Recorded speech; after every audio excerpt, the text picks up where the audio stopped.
horsepower. It's me, Steve Tackett.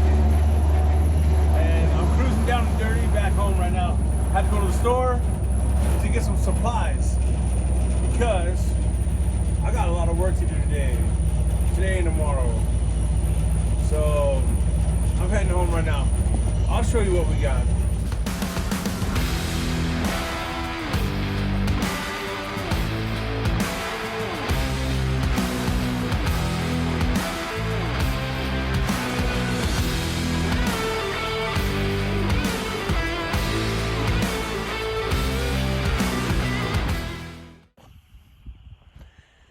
Okay, I'm back home, the homestead, coming at you from Tennessee. So I had to go to the store, O'Reilly's, my favorite store, and I had to get some jack oil, and I had to get some transmission fluid. You know why? Did you see the last video? I apologize for the audio and it's hard. I work in the elements, in nature, because I don't have a shop. You know this. If you've been watching the channel, you know that. But I'm still out here wrenching. You know, I gotta get stuff done. So, if you saw the ending of the last video, the little 100 series Nova let me down. It let me down. It's been sitting since October, and I threw the battery in it and I hit the key. And if you watch close, I'll have Sarah edit this up so you can see what I'm talking about. You hear the starter spin. The Bindex does not come all the way out. You can see look at this video. I'll show we'll put the clip in here. Watch the video closely and you'll hear the starter is grinding away, but it's not turning. The water pump pulley, you can see the water pump pulley's not turning. So that's not good. It had a little bit of gas in it.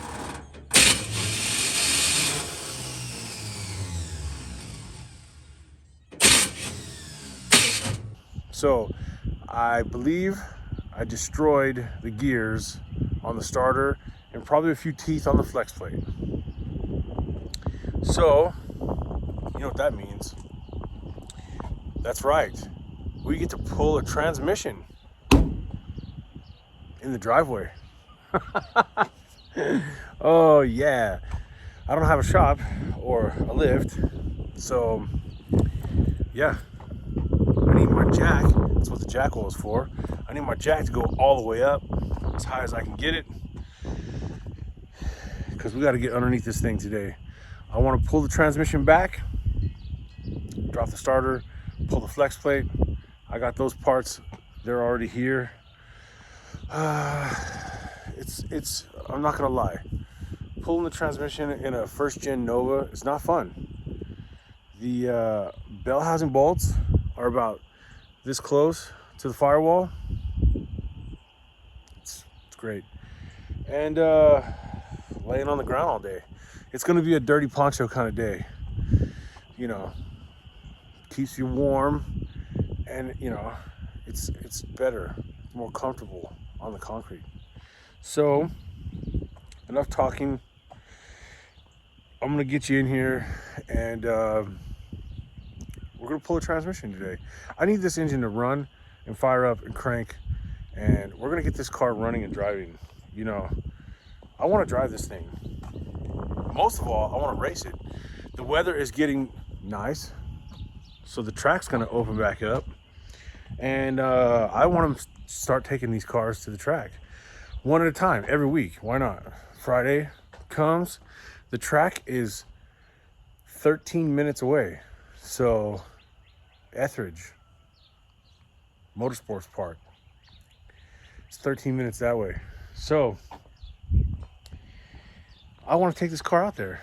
I want to see Sarah make a few passes. She's been talking about it. So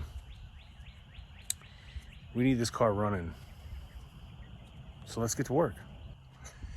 Okay, let's see what we got. Now, That car has a 400 in it. If you saw the video, the best bang for the buck small block combo ever video, I think it's a lot of views. It's a 400. It is 30 over.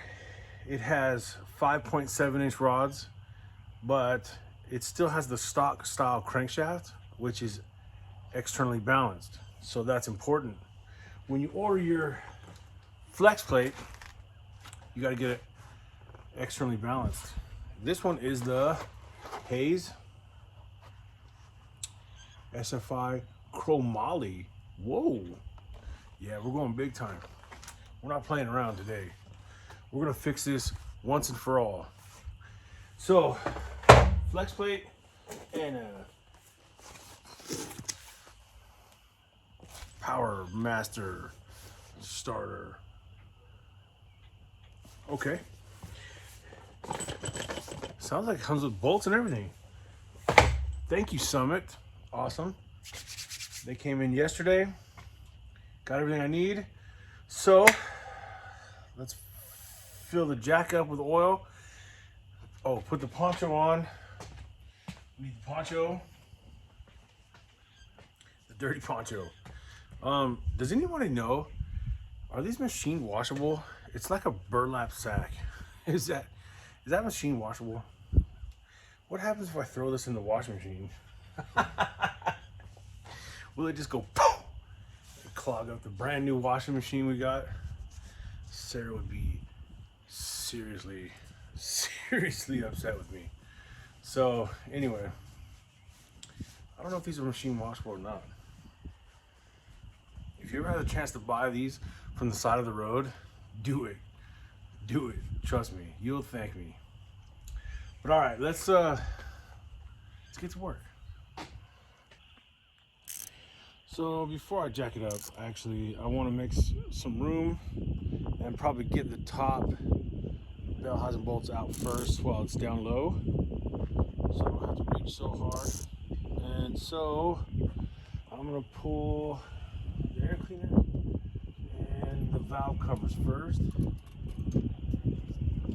Make some room.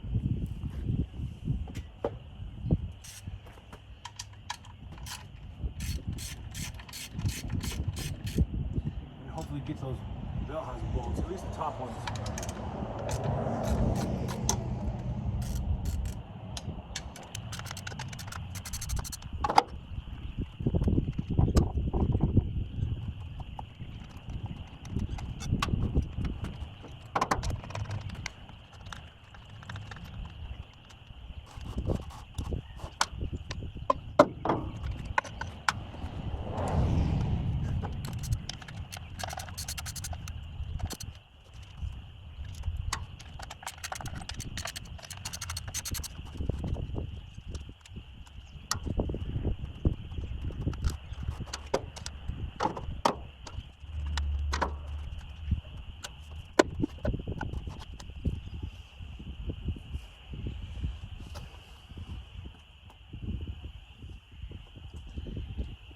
Okay, let's see if we can reach those top bell housing bolts. You guys think I'm kidding about these bell housing bolts. The top one, that one's not too bad. And then you got, can you see that? No, not that. Look at that. Look at that bolt right there. Oh man. That one's probably the hardest though. The one on the dipstick tube. I can't even film it. You can't even see it. The one on the dipstick tube is probably the worst. But yeah, you get the idea. Okay, the top two bolts are out. It was basically 30 minutes of me just going like that. Don't say anything dirty. I know what you're thinking. Plus, I got distracted because the calves are out. Look at the baby calves. Usually they're mooing like crazy. I think that's the one that was born last week or a week before, I don't know. But my neighbor has had a few this year, and they're out, and I get easily distracted. So, all right, back to this. I think we could jack it up and get underneath it now. All right, that's as high as I can safely get it with 4 jack stands. So let's get underneath this thing. What's cool about, hold on, let me get under here. Okay, what's cool about fender well headers, right, is the starter has lots of room. Yeah, you can access the starter really easy, and the tranny lines. Tranny lines are easy to get to. Starter's easy to get to. Fender well headers, I mean, they look cool, but they also give you a lot more room. And the starter doesn't get hot. The starter, most headers are like right next to the starter, you know what I mean? So it's just cooking the starter. So in this case, we got lots of room. All right, let's get to work. All right, let's take a look at it. Let's see what it looks like. I mean, it doesn't look good. Oh. About right there.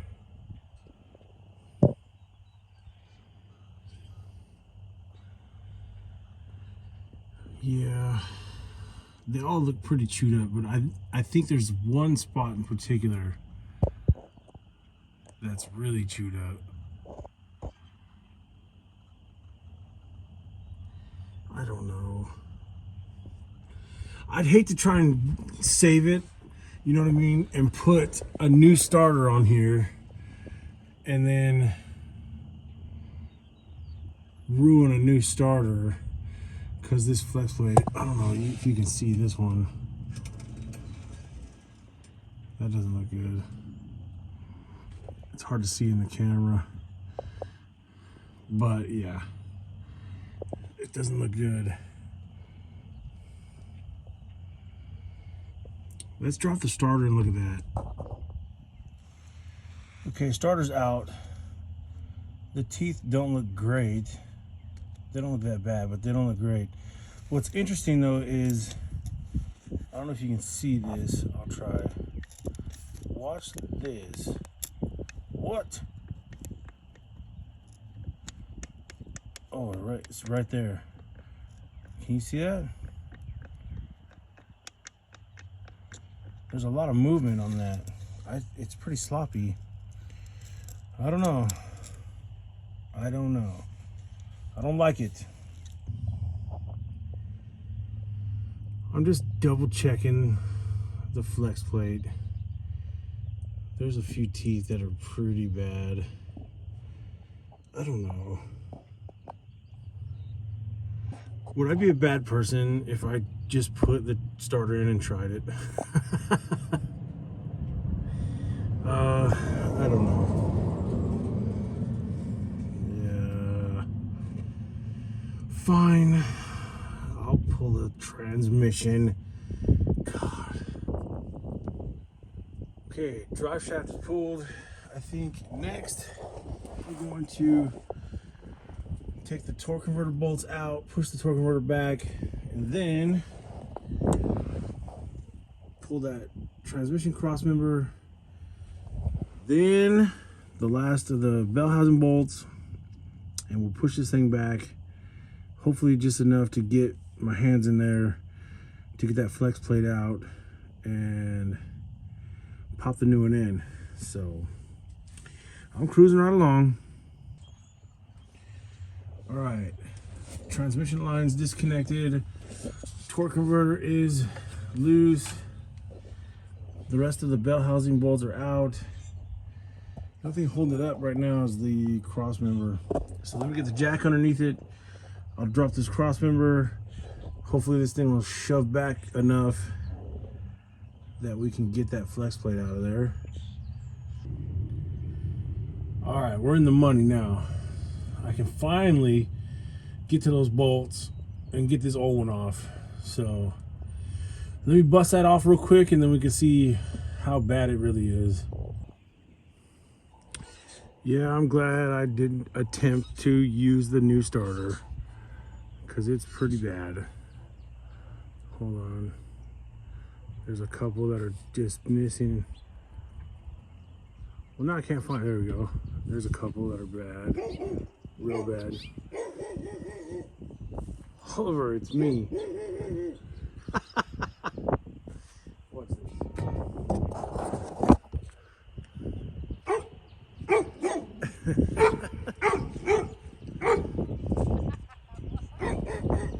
He's barking at me?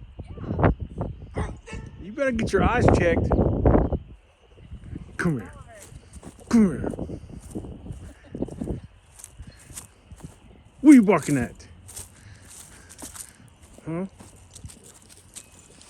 Vicious. Vicious. Yeah, no. Vicious dogs. Yeah, he's protecting mom. It's never a dull moment here. All right. What was I doing? Oh yeah. Look at some of these teeth. It's bad. So I'm glad I didn't just attempt to throw the new starter in and go. They're pretty chewed up. All right, so let me start putting it back together. I'm gonna do everything I just did, but in reverse, so I'm not gonna bore you with it. We'll stick it all back together. Maybe I'll stick it in and then maybe crank it one time. Oh yeah, here's, for those who don't know, this weight right there, that is your externally balanced weight for the 400. I need to make sure the new one has that. And it does matter where it goes, so you need to make sure it has the keyway in it, especially with a 400. If it was a 350 or anything else, 327, anything like that, then none of this would matter. But because it's a 400 and it has the external weight, that matters. The keyway matters, and that weight matters. But anyways, I'm gonna start throwing it back together. Maybe I'll try and crank it before I put the tranny in and see what it sounds like. All right, new flex plate is in and torqued. New starter is in and wired. I think I'm gonna hit the key and just see what it does. I wanna hear what it sounds like. Hopefully, it sounds better than it did. So let me put you up here. Hopefully it goes instead of going. All right, so let's go.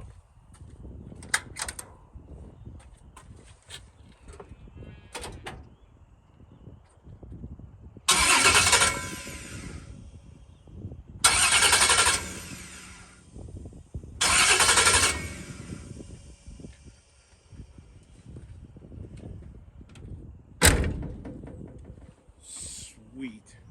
That sounds good, actually. All right. That is a win. Okay. Now I just got to put the transmission in, the drive shaft in, the cross member in, the torque converter, the valve covers, the spark plug wires, the bell housing bolts. Yeah. Anyways, you get the idea. I'm going to go ahead and knock all that out. Good morning. It's day 2. I packed it in last night. It was getting late and it was time for dinner. You know, I can't be late for that. So we're back. It's the next day. It's beautiful. It's a little brisk, beautiful out. Hopefully it's not too windy again. I apologize for the audio in some of these last few videos. It's wind. I don't control it. But I promise, when I get a shop, it will not be windy in the shop. I promise.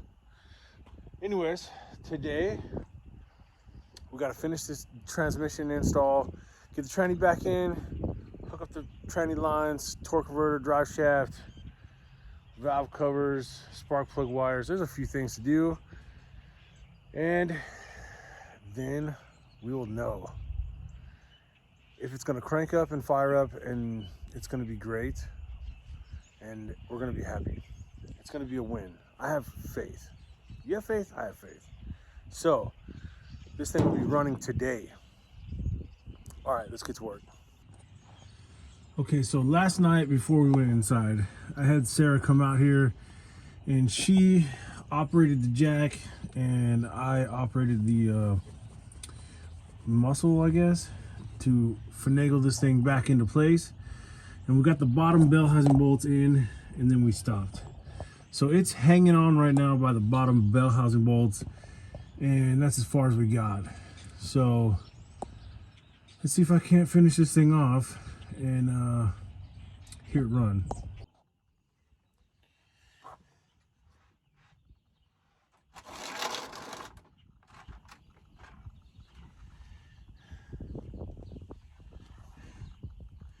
Hi there.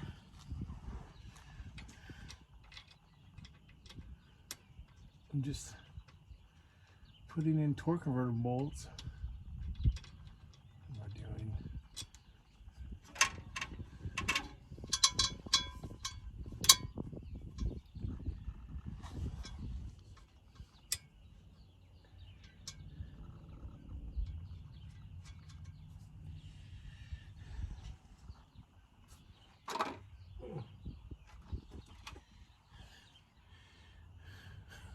Now I gotta rotate the engine.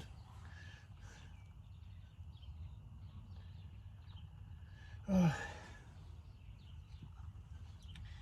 you like long walks on the beach? Tacos? And putting in transmissions on your back? Then call me.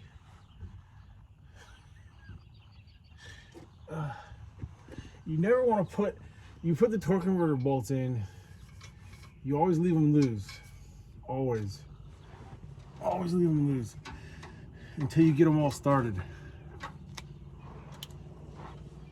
Once you get them all started, then you tighten them.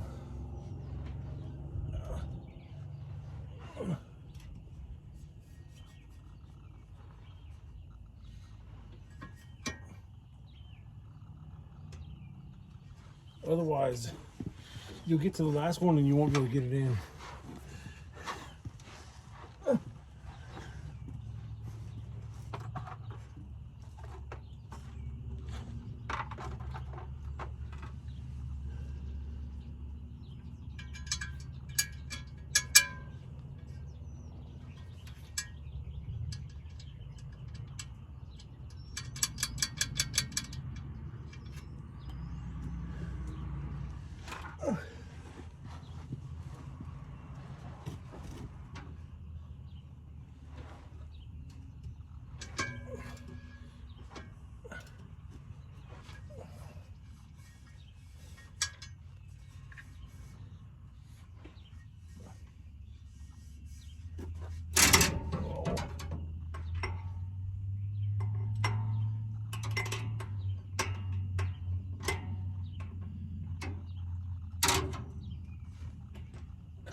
All right, I'm in the home stretch now. Okay, torque converter's done. I got tranny lines, I got trans brake, I got dipstick tube, the upper bell housing bolts, valve covers, spark plug wires, and then we can fire up. I wasn't kidding about the tacos. Seriously, call me. All right, everything's back together. I did have to pull the distributor. Getting those top two bell housing bolts is such a pain.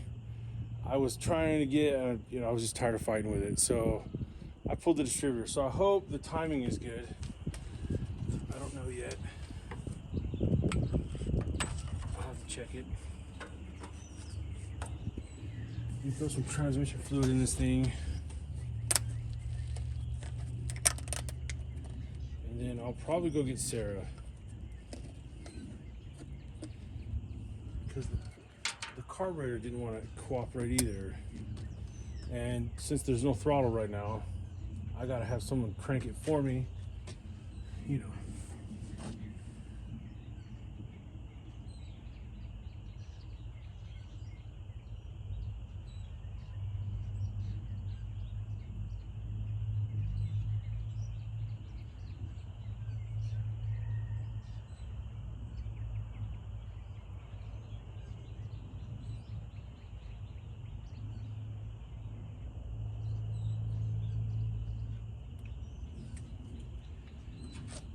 That should be plenty. All right, let's get Sarah.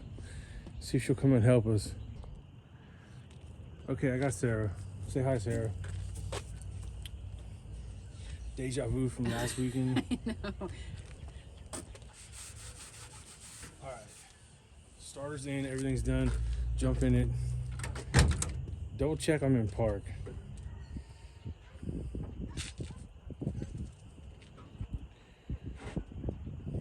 See if we got gas. It's got gas. Okay, you ready? Crank it. Ooh. Okay, so check this out. I think I had some bad gas in the carburetor, like some water in the carburetor, because it like wouldn't burn. So I sprayed some brake cleaner in there, it fires right up. So that's kind of weird. But anyway, watch. Try it now. Try it again. See, now I'm not doing it again. Try it now.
Carburetor's not happy.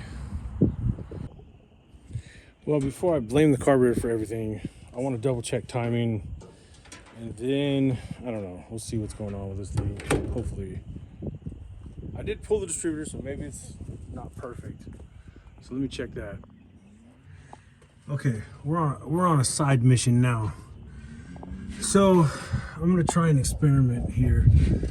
I noticed that when I was trying to set my timing, as soon as I try to back the idle down, the timing would drop too much and then it doesn't want to idle. So I'm turning it up, turning it down, turning it up, turning it down to get it to idle. So I'm wondering if I need to lock out the timing. And that's pretty easy to do on these distributors. There's a little tab right here. See this little guy? This is your centrifugal advance. So if you bend this tab over, you can lock it out so it can't advance. So then you set your initial timing where you want it and it stays there forever. So it's kind of what you have to do when you got kind of a rowdy camshaft. You know, you'll put your timing at like 34, 35, 36 degrees and just lock it out. So I'm wondering if I can get the timing set to 35 or something, 36, and then lock it out. If I can get this thing to idle right, maybe it's that. Also, the fuel smells really bad. So I think I might be fighting a couple issues now. But I want to hear this car start and idle, please. Just then I'll call this a win, okay? Okay, so now the little tab is bent right there. See it? So now the plate cannot move.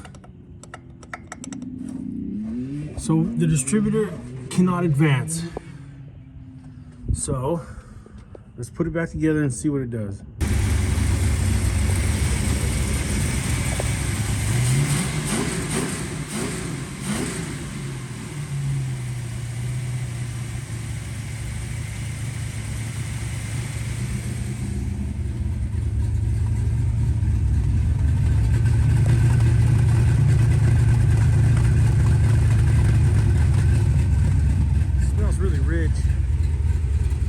Smells really bad too.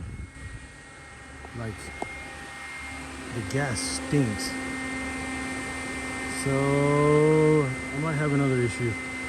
It seems to like the timing set at about 36. It starts easier and it wants to, but it idles pretty high. It's like surging still. So shut that off. So I might need to go through this carburetor. I might need to get some good gas in it too. All right, she's starting to come around. I'm playing with the carburetor a little bit now. I know it's not timing since the timing is locked out at 36 degrees.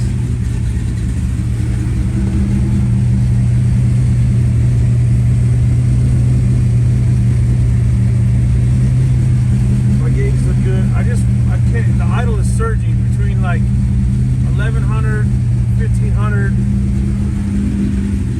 but the fuel stinks really bad. Like I don't, I'm gonna turn it down.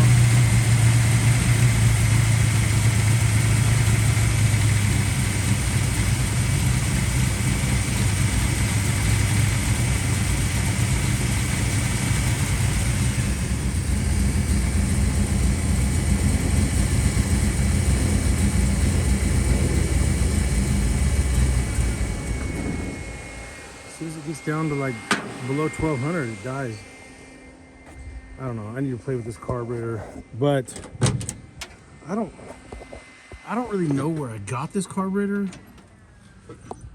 It's a bunch of mixed match parts, it looks like. Probably knowing me, I got it at a swap meet for 40 bucks because that's what I do. But it's pretty mismatched. If you look, it is a drop leg.